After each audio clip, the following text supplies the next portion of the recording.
Hi friends, எல்லோரும் நல்லா இருக்கீங்களா? Welcome to RPF channel. எங்களோட அடுத்த ஹோம்மேட் ப்ராடக்டில் நாங்கள் தயார் பண்ணியிருக்கிறது சாம்பார் பவுடர். இது சாம்பார் செய்யறதுக்கு மட்டும் இல்லாமல் காய் வதக்கும் போதோ இல்லைன்னா நீங்கள் கூட்டு செய்யும் போது கூட இந்த பவுடரை சேர்த்துக்கலாம். எங்கள் ஆர்பிஎஃப் ப்ராடக்டை எப்படி யூஸ் பண்ணுங்கிறத எங்களோட பவுச்சோட பேக் சைடில் இன்ஸ்ட்ரக்ஷன்ஸில் கொடுத்துருக்கோம்.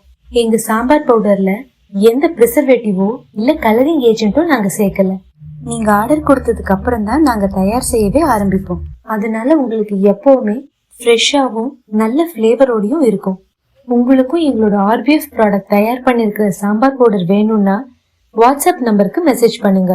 உங்களுக்கு ப்ராடக்ட் பத்தின டவுட் ஏதாவது இருக்குன்னா கமெண்ட் செக்ஷன்ல கேளுங்க. இந்த வீடியோ உங்களுக்கு பிடிச்சிருந்ததுன்னா லைக் பண்ணுங்க, உங்க ஃப்ரெண்ட்ஸ்க்கு ஷேர் பண்ணுங்க, மறக்காம சப்ஸ்கிரைப் பண்ணுங்க. அப்படியே அந்த பெல் சிம்பலையும் கிளிக் பண்ணிடுங்க. அப்போதான் நாங்கள் அடுத்து போடக்கூடிய வீடியோஸ் எல்லாம் உங்களுக்கு நோட்டிஃபிகேஷன்ல வரும். Life is dull without good food. Bye friends.